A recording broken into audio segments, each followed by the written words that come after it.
"We're too exhausted from your sister's trip to make it to your graduation," Mom texted. I replied, "Get some rest."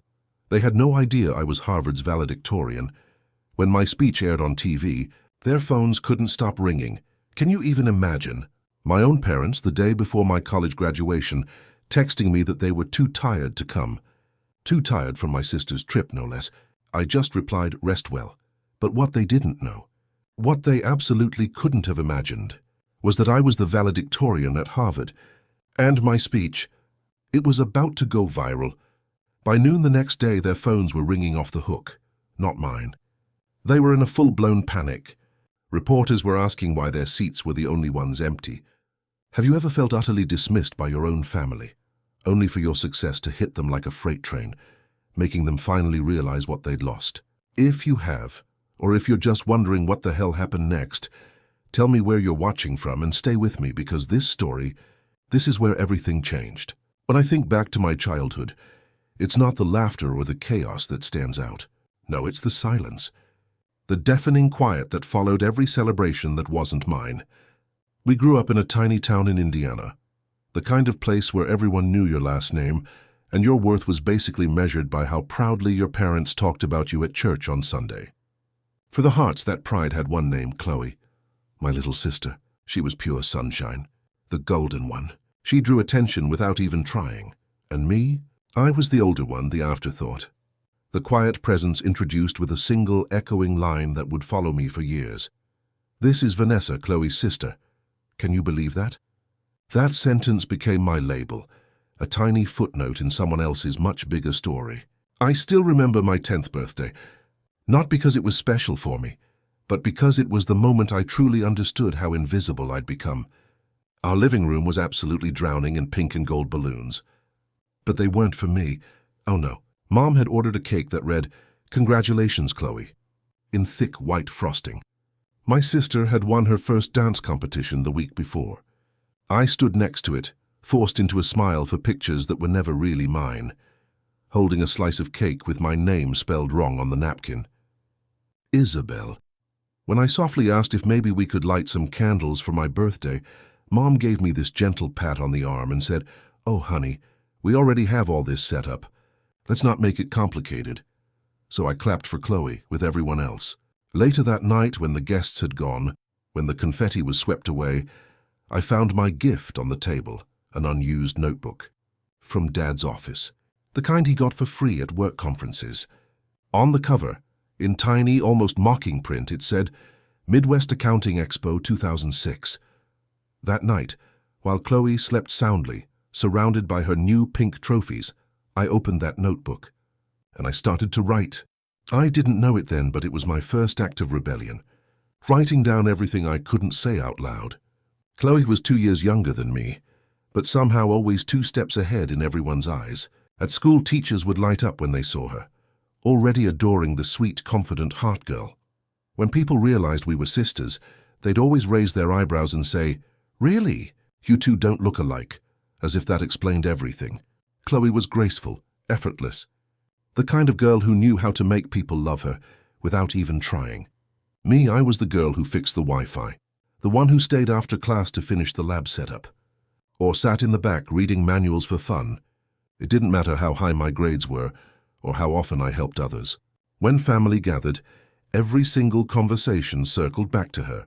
Her recital, her new hairstyle, her smile that lit up a room. My name rarely came up unless someone needed help connecting the DVD player or fixing the Christmas lights. There's one spring afternoon that still sits like a stone in my memory. The local middle school was hosting the annual science fair. I had spent 3 weeks meticulously building a model wind turbine from spare parts I'd found at the town junk shop. I even painted it white and silver. And when it spun under those harsh gym fluorescent lights, it almost shimmered.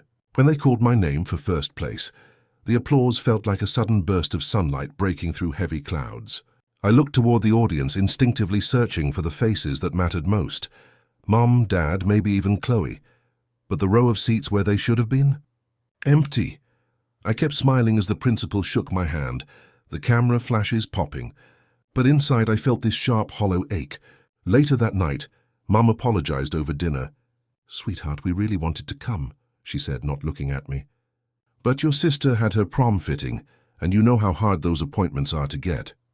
Dad just nodded, chewing slowly, as if the conversation was already over. I nodded too. That was the night I learned a crushing truth.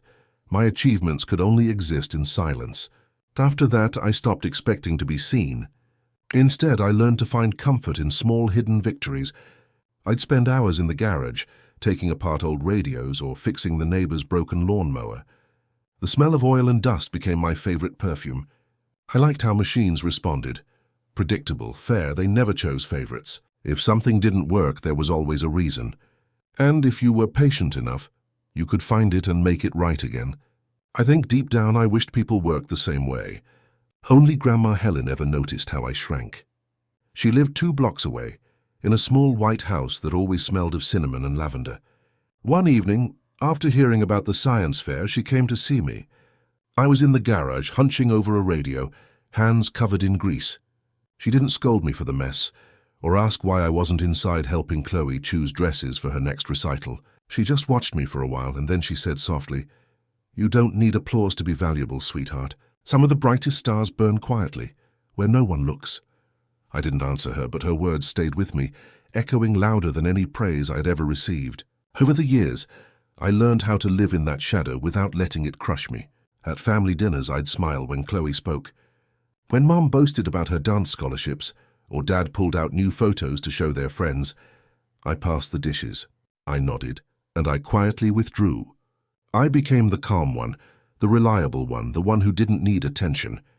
But while they mistook my silence for weakness, I was collecting something powerful: patience, discipline, and the ability to stand entirely on my own. Every time they forgot to show up, every time my name went unmentioned, I stored that feeling like energy in a battery. By 17, I had mastered the art of disappearing quietly. I was the kind of student who blended into the corners of classrooms. Always prepared, but never loud. On paper, I was thriving. Straight A's, debate club, volunteering at the local library. But at home, none of it mattered. What mattered was still Chloe. By then, she was the talk of our small Indiana town. Posters from her dance academy lined the local grocery store window. Every other conversation with my parents seemed to orbit around her next recital, her new costume, her bright future in performing arts. I'd stay up late in my room, surrounded by the hum of my old laptop, typing out essays for English class or tinkering with small data sets, just watching patterns form on the screen. Words and numbers were the 2 languages that made sense to me. They never lied. Never shifted affection, never forgot. I loved how logic could explain the world, but also how words could give it meaning. It was in those hours when the house was dark and Chloe's faint laughter sometimes floated from across the hall that I started to feel something awaken in me. I didn't want to compete anymore. I wanted to understand people, systems, the quiet causes behind every human decision. One autumn morning during my senior year, my AP English teacher, Mr. Lee, announced the annual state essay competition. The topic: the price of silence in modern society. My pen hovered over the page for only a moment before I began writing, almost feverishly. I didn't have to think. I simply described my world, the quiet of the dinner table, the unspoken favoritism, the ways people learn to live unseen. I disguised it as social commentary, citing psychology journals and public surveys. But the truth? Every single sentence was carved from my own life. When I turned it in, I expected nothing. Weeks passed and I nearly forgot about it, until the morning Mr. Lee stopped me in the hallway, grinning. "Vanessa," he said, holding up a letter embossed with the state seal, "you won first place." For a second, the words didn't even register. Then came the rush of adrenaline, that rare, sharp spark of validation I hadn't felt in years. The local paper even called the house that evening, asking for a quote. Mom answered. Her voice bright at first, until she realized the story wasn't about Chloe. "Oh, that's nice," she said after hanging up, glancing at me briefly. "But we really can't do an interview this week. We're busy packing for Chloe's competition in Chicago." I nodded, saying nothing. "Good job, sweetheart," Dad added without looking up from his tablet. Then, as if on cue, Mom asked him, "Did you finish booking the hotel for next weekend?" The conversation flowed smoothly back into Chloe's orbit. And I sat there invisible once again. Later that night, I folded the award letter and slipped it into my drawer. I told myself I didn't need their praise. But when I closed the drawer, my hands trembled.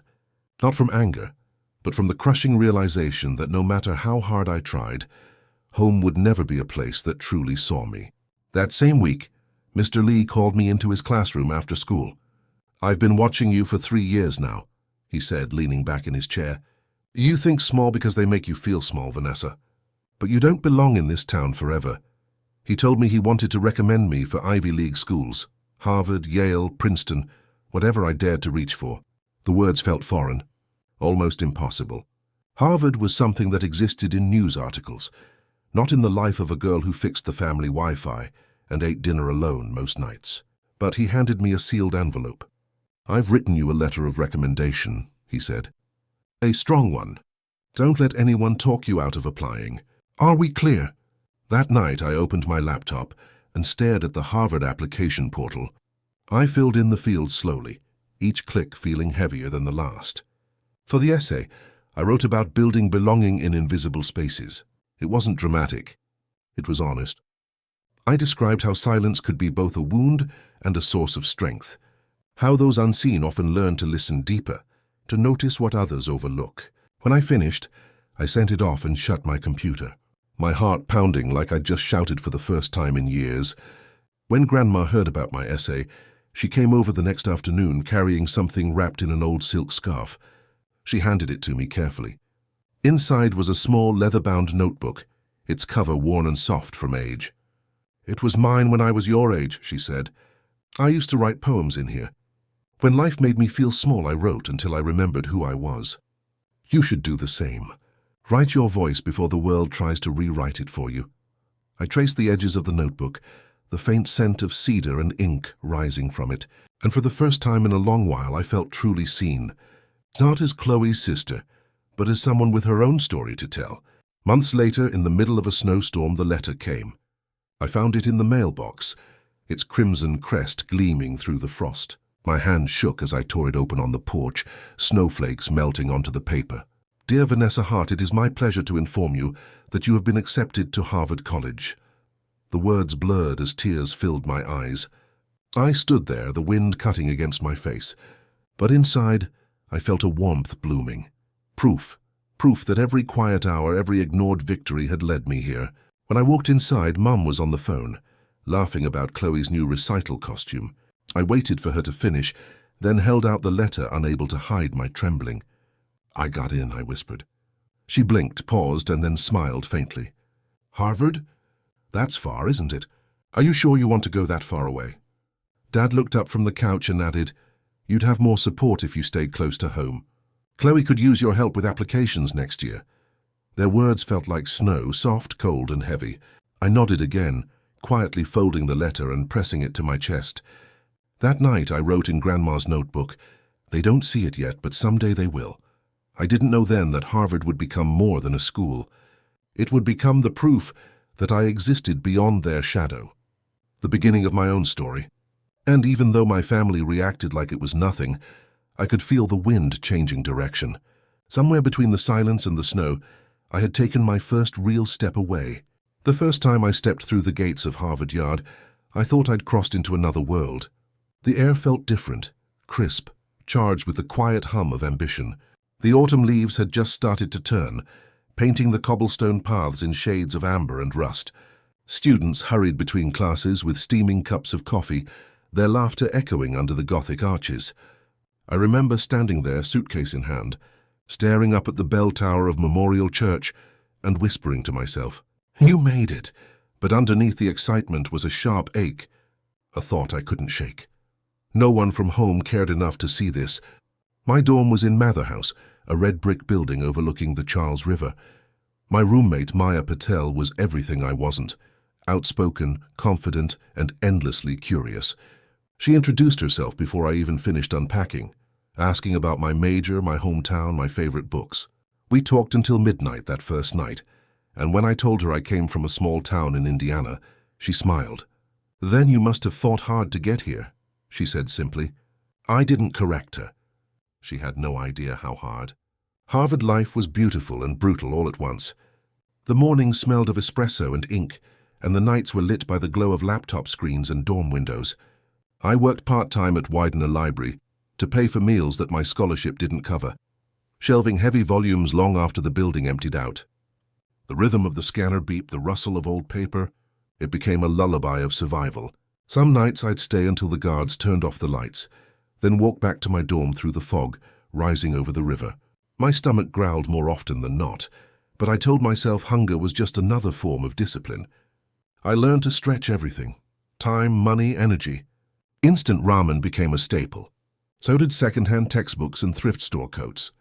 Maya used to tease me for eating cereal with water when the milk ran out, but she never judged. "You're like iron," she said once, handing me half her sandwich. Bend but never break. We'd study together at the Science Center cafe, surrounded by the quiet frenzy of overachievers. When exhaustion hit, I'd slip into Memorial Church, where the soft light through the stained glass painted the pews in gold. It was the one place that felt like stillness amid the storm. Academically, I pushed myself harder than ever. I joined the Harvard College Women in Tech Club during sophomore year, eventually leading it by senior year. I also worked as a research assistant under Dean Alvarez, a woman who believed fiercely in the power of inclusion in technology.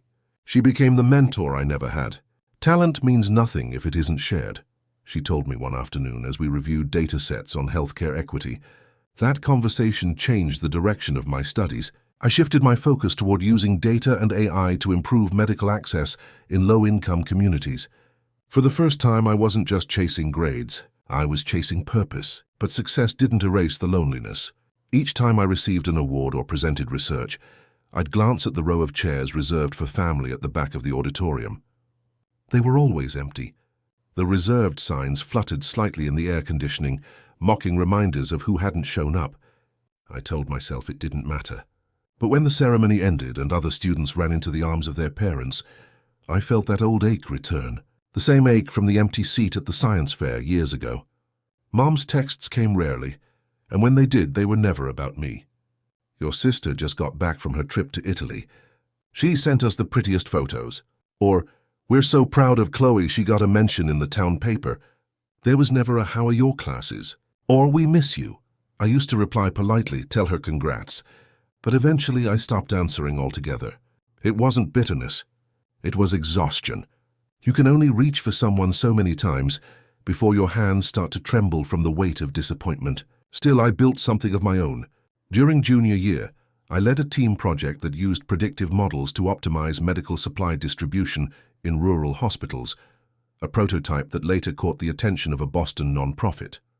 When they invited me to present at a symposium, I emailed my parents the event details, just in case. The reply came a week later. "That's nice, honey. We'll be in Nashville that weekend for Chloe's showcase. Send photos." I didn't bother to send any.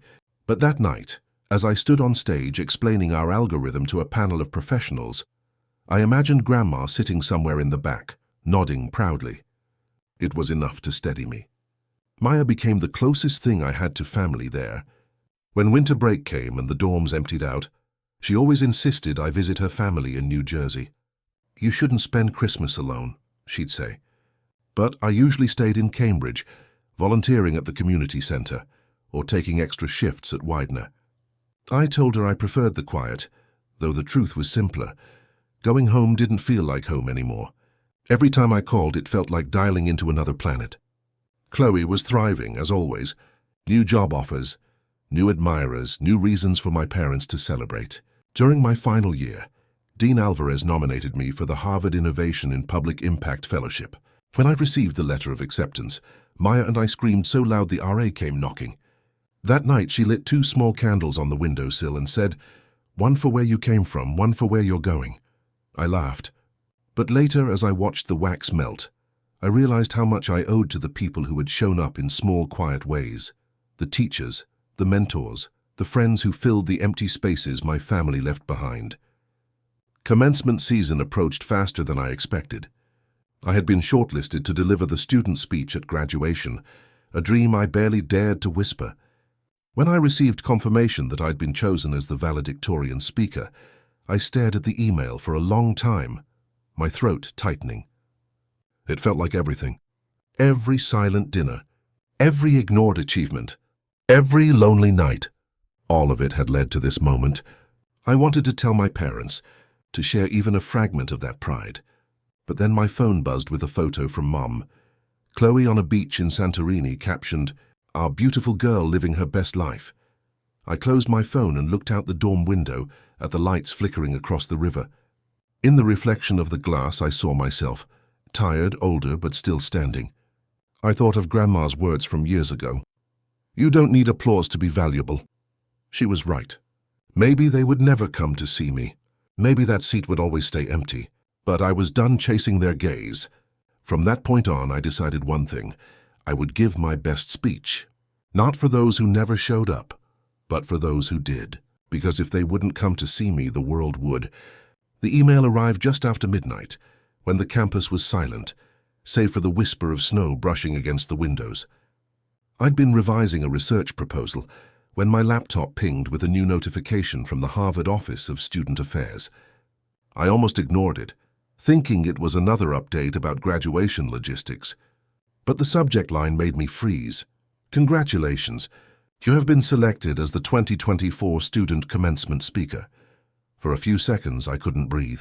The cursor blinked on the screen like a heartbeat, steady and alive as the words sank in. Out of more than 1,000 graduating seniors, they had chosen me. I stared at the letter, my hands trembling slightly. Then a laugh sharp and breathless and escaped my throat, the kind that comes from disbelief rather than pure joy.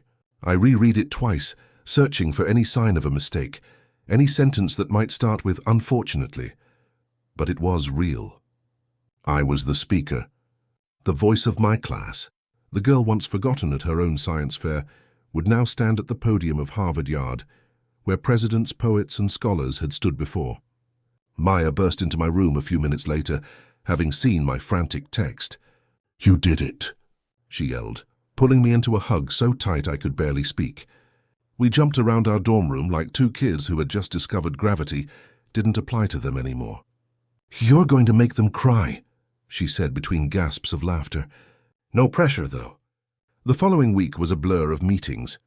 I sat in the dean's office surrounded by faculty, administrators, and the student life coordinator as they outlined the process. Submission of a full written draft, review sessions, rehearsal on the stage at Sanders Theatre. They explained that my speech would be televised live on Boston 25 and streamed nationally through GBH. The weight of it settled on me like snowfall, beautiful, heavy, and a little terrifying. I spent nights hunched over Grandma's old leather notebook, trying to find the words. I didn't want to write a perfect speech. I wanted to write an honest one. I thought of every empty chair I had ever faced. The ones at the science fair, the fellowship ceremony, the research showcase, and the ones that would surely be waiting at my graduation. That's when the title came to me, From the Empty Chair to the Open Microphone. The first line came naturally. When they didn't see us, we learned to see each other. It wasn't just about me. It was about everyone who had ever been overlooked, underestimated, or told they didn't belong. I wrote about the janitor who stayed late cleaning the library floors, about Maya, who shared her last sandwich during exam week, about first-generation students who worked 2 jobs to afford textbooks, about those who built their dreams quietly while the world applauded someone else. During my first rehearsal at Sanders Theatre, I stood at the podium staring out into the empty rows of red velvet seats. The sound of my own voice echoed faintly through the cavernous hall. The microphone hissed softly, and the air smelled of polished wood and history. "Good evening," I began, my tone shaking just slightly. I used to think silence was my punishment, but now I see it was my training ground. The moment I said it, I felt the truth vibrate through me like music. Dean Alvarez sat in the back row listening. When I finished, she walked up to the stage, her eyes glinting. "You're not just speaking for yourself, Vanessa," she said quietly.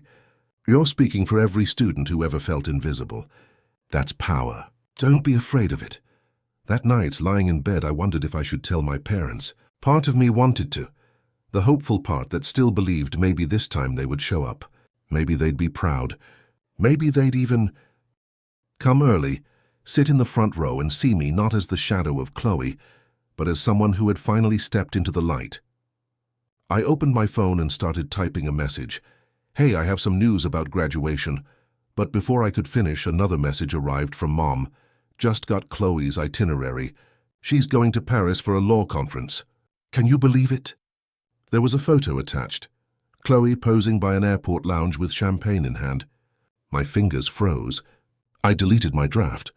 I knew deep down the truth I had always refused to say aloud. They wouldn't come. Even if I asked, they would be too tired, or too busy, or too far. And I didn't want to give them another chance to choose someone else over me. This time I wanted the truth to reveal itself without words, so I decided to say nothing. Let the world show them instead. The days leading up to commencement were exhausting, but exhilarating. Between thesis presentations, media interviews, and rehearsals, I barely had time to sleep. Yet every time I crossed Harvard Yard, I felt that quiet joy bloom again because the journey wasn't just mine. It belonged to every version of me that had once felt small. One afternoon, after a final run-through at Sanders Theatre, I stayed behind as the staff packed up microphones. The hall was empty again, sunlight pouring through the stained glass windows, casting long gold streaks across the stage. I stood at the center, staring at the microphone. It looked simple, almost fragile, and yet that thin metal stem had outlasted centuries of voices, some powerful, some forgotten. I reached out, tracing my finger along its cool surface. "From the empty chair to the open mic," I whispered again, just to feel how the words tasted in the air. When I walked out into the yard, the campus was buzzing with pre-graduation energy. Families toured the grounds, snapping photos under the John Harvard statue. Students carried boxes, hugging each other with tears in their eyes. I passed a bulletin board where a flyer fluttered gently in the wind. The bold letters read, "Harvard Commencement 2024 Student Speaker Vanessa Hart." Beneath it, in small print, it added, "Live on GBH and Boston 25. I stood there for a moment, staring at my own name, printed in black against the crimson background. It didn't feel real. For years I had chased acknowledgement, only to realize that the loudest validation comes from within. Still, the thought made me smile. A quiet, knowing smile, meant not for the world, but for the girl who once sat in that cold gymnasium waiting for her family to show up. That night, I sent Grandma a photo of the flyer. She replied within minutes. "I knew your voice would find its place. Don't dim it for anyone." So I didn't. I decided I would walk onto that stage, not to prove anything to my parents, not even to Chloe, but to speak for the invisible, to lift the ones still sitting at empty tables, because sometimes the best revenge isn't silence. It's being heard. And soon they would hear me, whether they meant to or not. 2 weeks before graduation, the campus was alive with celebration. Students posed in their crimson gowns beneath the arches of Harvard Yard, cameras flashing, laughter echoing down every corridor. Maya and I were in the dorm pinning our tassels to our caps when my phone buzzed with a message from Mum. I almost didn't check it. Experience had taught me that texts from home rarely brought joy, but curiosity won for a second. The message was short, almost mechanical. "We're too tired from your sister's trip to attend your graduation, honey. Just got back from Europe with her. The flights were awful. We'll rest this weekend and celebrate properly when we see you next time. Love you." I reread it 3 times, the words blurring until the meaning settled like a cold stone in my chest. Too tired, that was their reason. Not a family emergency, not a financial strain. Just tired from following Chloe through Europe while she signed a contract with a prestigious law firm and attended networking events in Paris. For a long moment, I didn't move. I just stared at the message, the faint reflection of my face in the glass of the phone screen. Maya looked up from across the room, sensing something shift. "Everything okay?" she asked. I nodded once, the smallest of smiles tugging at my mouth. "Yeah," I said softly. "Just expected." Then, without hesitation, I typed my reply. "Rest well." No sarcasm, no confrontation, just 2 words that said everything. Because this time, I didn't feel the urge to explain or beg or pretend it didn't hurt. I'd done all of that before, and still, the chair had always been empty. That night, as the lights of Cambridge flickered beyond my window, I decided to do something for myself. Not out of bitterness, but out of clarity. If they wouldn't show up, I would still make space for those who did. The next morning, I went to the commencement office and quietly requested 3 family seats. When the coordinator asked if I wanted to use all 3, I smiled faintly. Yes, I said, 1 for my grandmother, 1 for my best friend, and 1 just to stay empty. The woman gave me a puzzled look, but nodded, writing down the names I provided. Helen Moore, family guest. Maya Patel, friend. For the 3rd seat, she left a blank line. I picked up the pen and wrote in neat handwriting, reserved for who shows up. The next few days passed in a blur of last-minute preparations, speech reviews, robe fittings, class photos. Yet beneath the noise there was a stillness inside me. Every time I imagined my parents sitting in the crowd, I didn't feel anger anymore. I felt distance, like remembering someone else's dream. Maya, ever perceptive, brought it up one night over tea in the dorm lounge. "You sure you're okay with them not coming?" she asked, tucking her legs beneath her. "You don't even sound upset." "Oh, Lana, I'm not," I said truthfully. "So I think I stopped hoping a long time ago. And maybe that's a good thing. Sometimes peace comes when you stop asking people to be who they've shown you they're not." She nodded, her eyes soft. "Then let's fill the empty seat with something better." "Like what?" "Flowers," she said. "Something beautiful." So we did.